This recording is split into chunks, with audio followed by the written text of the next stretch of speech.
James, it's time to answer the question, why does the media always get it so wrong when it comes to UCF? Excluding us, because we are always right. Of course. Let's go.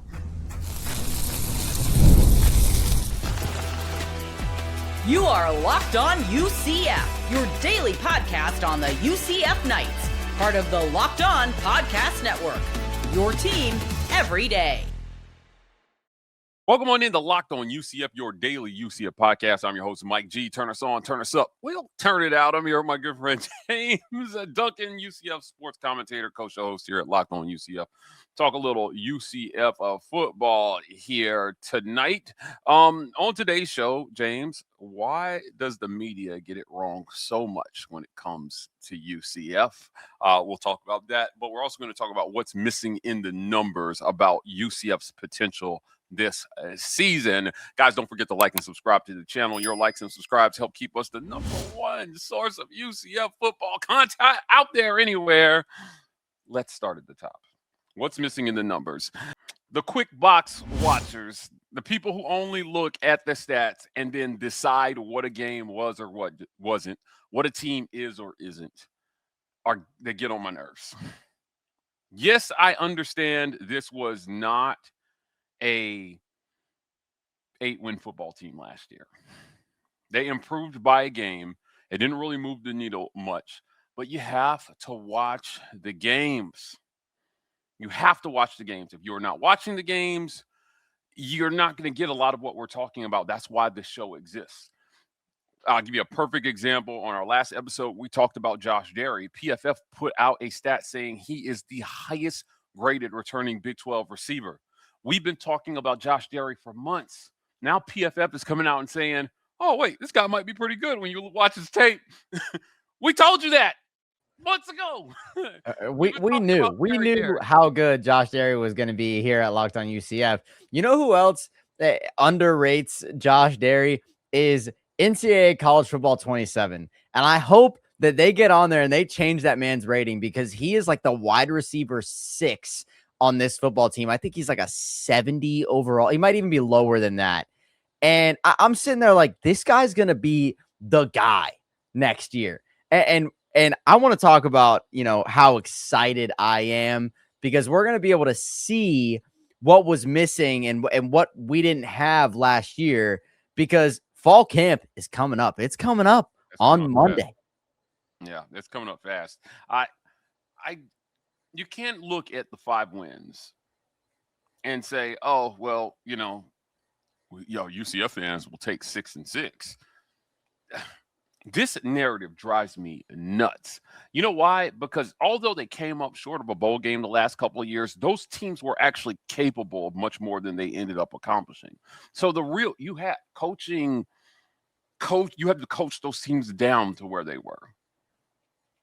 And if you think you have your guy at coach, my assumption is that that's all over. We're not coaching. If we're coaching them up and not down, then no, I'm not going to be happy with just making a bowl game. Go show me marked and significant improvement year over year. There was a comment that was left on one of our recent episodes that says, hey, I appreciate the positivity that you guys have in the Knights. You're not being unrealistic, but this particular commenter wants to hear why things could be good. Those reasons are there. The negative is low-hanging, easy fruit that it seems like a lot of people are just going to pick at. I want to be clear, it was just a couple of years ago that almost everybody in the Big 12 media picked Arizona State to finish last and somehow ignored. How many of those people said, you know what, Sam Levitt's going to be good, Cam Scatterglue's going to be a really good running back, I'll pick them 16th. Nobody ever knows, Mike. And this is the problem. This is the problem that I have is that couldn't have known who those guys were, though, James. I think it's great because I've started to notice, and we've been doing this show for what, a year and a half, coming up on 2 years, like something like that. It's been a little over a year, maybe coming around a year since I've personally been on the show. And since we started covering them this offseason, the comments were, I don't know. that's unrealistic. Knights are going 4-8. Every major list that I've seen coming out 4-8, 5-7, not making a bowl game. And now I'm seeing in our comments, I think so. I think we could see it. I think we could see it. And you know what? When I get my nice fleshed out studio, and everyone's been looking at your studio and going, "Oh, look at how nice Josh." I'm UCF out here, baby. Yeah. Let's go. When I get my nice studio behind me, I'm gonna put a believe sign from Ted Lasso, and I'm gonna go up there and I'm gonna go, bop, and I'm gonna smack it because you guys need to understand. We have the guy. We have the guy at coach. Last year, we had 4 quarterbacks play. You want to talk about what's missing in the numbers? Think about the fact that we had 4 QBs split last year. Well, James, you have to take into that first year. I talked about this on our last episode. Almost every coach is in an extreme disadvantage coming into a job where the last coach got let go for poor performance. Mm-hmm. The only time you're walking into an advantageous situation is when the last coach leaves for a better job after building up his current job. Yeah, 100%. But that's not the case most of the time. A lot of times they're moving on because they failed to accomplish the goals that they set forth to accomplish when they were hired to do that job. Unfortunately, that was the case at UCF. So Scott Frost comes in, and quarterback was a problem before Scott Frost arrived in Orlando. Yes. Quarterback was a massive problem, as you mentioned, because you played 4 quarterbacks in the season before Scott Frost took over, and none of that was due to injury. After paying a boatload of money to bring one of those dudes in from an SEC school, at which point he proceeded to play the worst football of his career in any year. You had a problem. You 100% had a problem. And then last year, you think you bring in this kind of like three-headed race. And I think the idea was that you were hoping that if you didn't put all of your eggs in one basket, that one of those baskets would be competent enough to get you to 6 wins. Don't forget, this whole topic's about what is missing in the numbers. You can look at 5-7. You can also look at 3 plays away from 8 and 4. 8 wins. Yeah. So you have to remember, and if you want to talk about, I say 3 plays away, that's across 3 separate games. If you even want to go to games like Cincinnati, when you only scored 11 points, but you stopped one of the best passers in the country, Brendan Sorsby, from scoring more than 20 points. I just think you really have to understand and have a positive outlook, because if you go into this season with negativity, whether you are on the coaching staff, whether you are a player, whether you are media, whether you are just a fan, you get the energy that you put out. And we here at Locked On UCF are going to put out good energy, whether that is, up to everyone's standards or not. We want to put out positive vibes, but our positive vibes are backed by what we are seeing. Yeah, it's got to be backed by data, by real data. Usually, if we're going out on a limb, I said this on our last episode, we tell you why we're going out on that limb. 100%. Guys, I know this is going to sound like a far out take. However, hear me out. Here's the data I think that supports this. If I am wishing upon a star, I will tell you that. Yes, I don't have anything to back this up. This is just how I feel. I don't do that often, but as long as you call it what it is at the time. We've had some disagreements on this show about the potential of guys that have left UCF. I've been more on the positive side, and there's been more conservative optimism by the rest about, guys like RJ and Malachi. And, I just felt like all those dudes had first round talent. And they were overshadowed by being associated with a losing program. So even if you have the deepest of love for UCF, you can fall into that trap of thinking, well, because we didn't win, our guys must not have been that good, or they couldn't be first round talent on a 5-win football team. It's just not the case. I'm telling you. The other program I cover had 5 draft picks on a 5-win football team. You can have some very talented players on a team that just doesn't win, and it's not due to the level of talent. Coaching malpractice. Coaching is the last thing that gets blamed. A lot of the times the players take a lot of the heat, when the truth is the coaching should be the first thing that's looked at a lot of the times.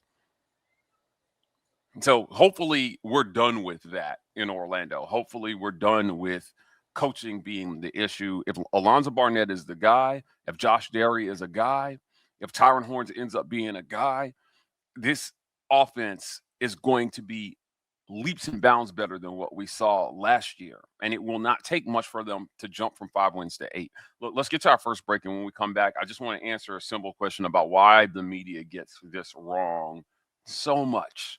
That's us included. I won't put us in there. You know, sometimes we put stakes out there. They don't pan out. Why does that happen? We'll talk about that next right here on Locked On UCF.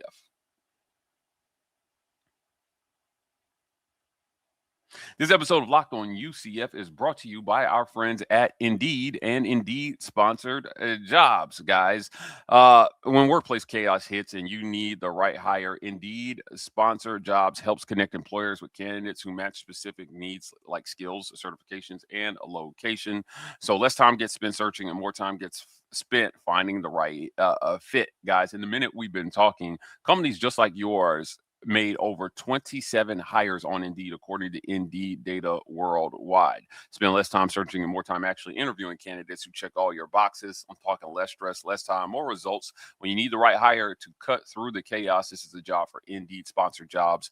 Listeners of this show will get a $75 sponsored job credit to help get your job the premium status it deserves at Indeed.com/podcast. Just head to Indeed.com/podcast and support us by saying you heard about Indeed right here on Locked On UCF. Indeed.com/podcast. Terms apply. Need to hire? This is a job for Indeed sponsored jobs. Also, I want to thank our friends over at Kalshi for sponsoring this segment. Before the season even kicks off, everyone's making predictions. Who wins the division? Who makes the playoffs? Who's lifting the trophy at the end of the season? On Kalshi, America's #1 prediction market platform, you can trade those predictions in a live market, guys. This is a very, very unique way to have some fun with your favorite sport. On Kalshi, you're trading against peers in a live market, meaning there's no house. And as the probability changes, you can buy in or out of your position, trade the draft pick, the game, and more on Kalshi. Download the Kalshi app and use code LOCKEDON to get up to $500 in bonus credits when you trade $25. KALSHI, Kalshi, trade on anything, 18 plus only, restrictions and eligibility requirements apply. Event contract trading involves risk and may not be suitable for all investors. Kalshi products are not available in all jurisdictions. Prices, values, and available markets may differ from those mentioned. For more information, see Kalshi.com/regulatory.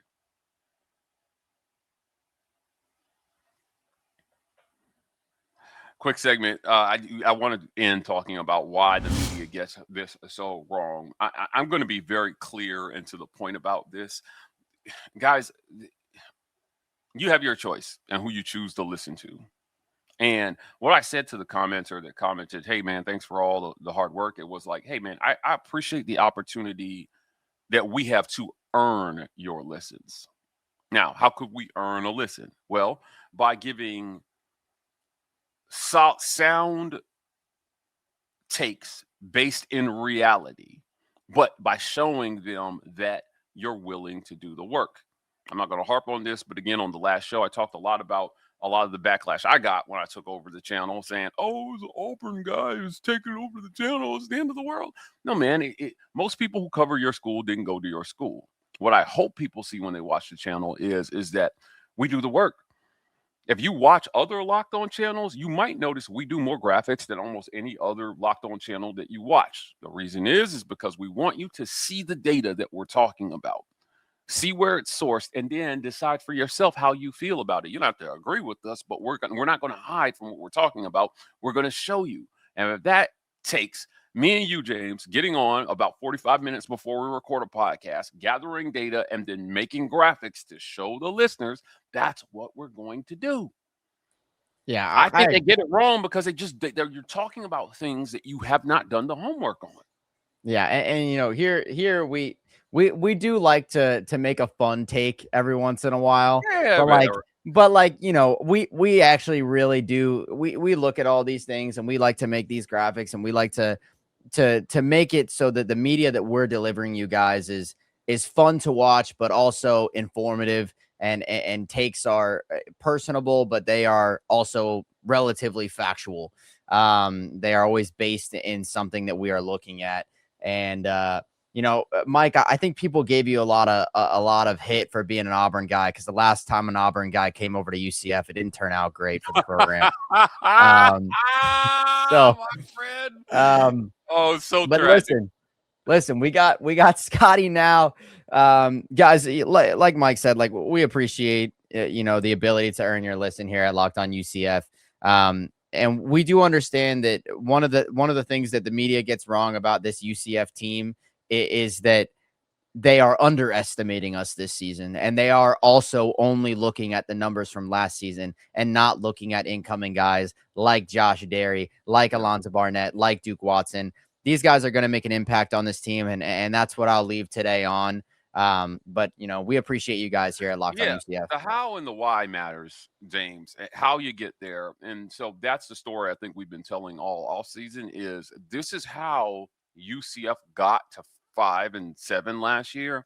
Here's how we think they get to 8-4 or beyond even. And the more you go beyond 8 wins, the more it starts to sound like fantasy land. But I'm telling you, man, it's fantasy until it's not. And we have recent examples of that happening in the Big 12. So you got to stick with us on this one and hear me out. A lot of the things that we've been saying have been happening. And slowly but surely, the data, the PFFs, they're starting to catch up to start talking about these players that we've been talking about, because we went back and did the homework and said, this Josh Derry kid has a lot of skills that could translate in the Big 12 if he has the right trigger man. Alonza Barnett, you might not have been enamored with his completion percentage, but guess what, dude? He's going to be playing with the best set of receivers he's ever played with his entire career. They dropped 20 balls for him at JMU last year while he took them to the playoffs, man. And now he's going to be playing with the highest graded receiver in the Big 12 and Josh Derry. Go look at his adjusted. When kept clean, he had an adjusted completion percentage of 75%. If he gets anywhere near that this season, we're going to be dancing on the takes of 1,000 haters. We're going to be doing that anyway, Mike. We're going to be doing it anyway. It's going to be fun. Guys, we got to get out of here. But I want to thank you guys for joining us on this quick segment of Locked On UCF. James Duncan, UCF sports commentator. I want to thank you for joining me, guys. Don't forget to like and subscribe to the channel. We'll be back at you guys tomorrow right here on Locked On UCF.